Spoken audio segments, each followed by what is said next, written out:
Hello everyone welcome back to my channel तीतानी आपण मानक आउ एक नोडे स्वागत कर।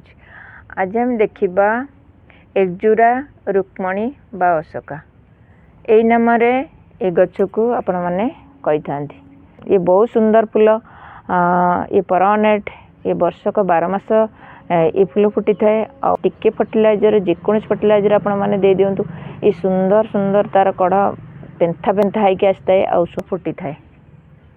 आपण मानकर जदि ग्रोथ होनी गछ ताले प्रति 8 दिन थरे फर्टिलाइजर दिंतु आ गछ भल से कटिंग कर दिंतु आ तार ब्रांच बहुत सारा आसीबो ए भली भाबरे मेंचे मेंचे फूल कड़ा आसीबो।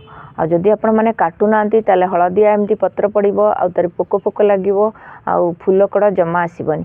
तेणु जिते काटी दउथिबे गछ सेते साइज आसीबो आ बहुत सारा ग्रोथ करिवो आ तार ब्रांच बहुत सारा आसीबो जाफलर कि कढ़ फूल प्रचुर आसीबो।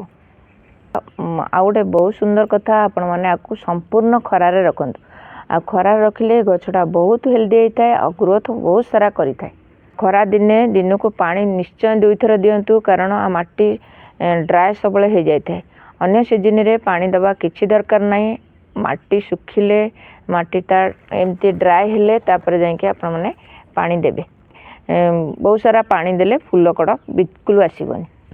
सबको 2 थर कंपोस्ट दियंतु ये बहुत सुंदर ग्रोथ करिवो आ एमती पेंथा पेंथा कढ़ प्रचुर आसीबो। आ फर्टिलाइजर आपण मानक पाखरे जेकोन फर्टिलाइजर अछि आपण माने सब फर्टिलाइजर दे परिबे 15 दिन थरे।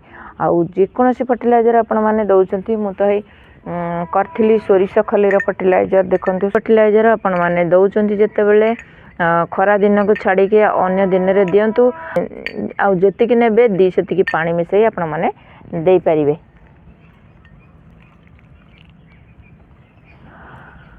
आ गोटे फर्टिलाइजर ये होची पियाज चपार फर्टिलाइजर। पियाज चपा को आपण माने 24 घंटा पानी रे भेजई दे परिबे। ताकू जोटा 24 घंटा भेज दउचंती सेटा खाली सेमती दे परिबे छाणी करी पानी मिसया किछि दरकार नाही। आ जोटा 2 दिन 3 दिन पर्यंत रखुचंती सेटा को सेटा हार्ड फर्टिलाइजर हो जाय थाए जाफल कि तादरे दी सेति कि पानी मिसे कि सबु अशोका गछरे दे परिबे। आ देखंतु ये बहुत सुंदर तो देखु जो केते सुंदर हेल्दी करिछि हो गले गछ कटिंग कर दउछि आ कटिंग कले केते सारा ब्रांच आसीछि और छोटिया छोटिया गछरे केते सुंदर फूल फुटिछि। चलंतु मोर तो बहुत सारा गछ अछि बहुत कलरिंग अछि मु आपण मानकु देखेबी। देखंतु गोलापी कलर एथरे फूल फुटिकिरी मंजी आसी गलानी। ए लाल कलर आ से पूरा धला कलर अशोका एथरे फूल फुटी सारलानी। करे करे मु बहुत सारा अशोका गछ लगैछि एपटरे भी लगैछि। एठी भी देखंतु केते सुंदर ग्रोथ करिछि। ये गोटा मोर लाल कलर म गेट कर करे एडा सो लगैछि। ये गोटे धला कलर देखो एठी मु करथली वीडियो एठी गोटे अछि फूल कड़ा पळे आसलानी। ए फूल कड़ा आसी गलानी टिके टिके देखंतु टिके टिके कड़ा सब आसलानी आसी गलानी। देखंतु ये सबु मोर गोटे गोटे कलर अच्छी आपण मानकर जदि ए भली भाबरे अच्छी ताले प्रति 15 दिन थरे नेखा फर्टिलाइजर दियंतु आउ वर्षक रे 2 थर कंपोस्ट दियंतु आउ ताकू ठीक टाइम रे कटिंग करंतु आउ खरा दिन रे 2 थर पानी दियंतु। वर्षा सीजन रे जो दिन वर्षा होउनी से दिन पानी दियंतु।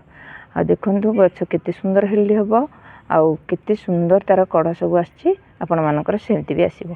आ जदि मो वीडियोटा भल लागुथाय ता लाइक कमेंट शेयर करिवे। मो चैनल जदि आपण माने नुवा देखुचंदी ता गोटे सब्सक्राइब करिवे। आज पय एतिकी पुणी आसीबे आ एक नुवा वीडियो नुवा टॉपिक सहित सेते पर्यंत गछ लगाउथांतो भलै थांतो। जय जगन्नाथ।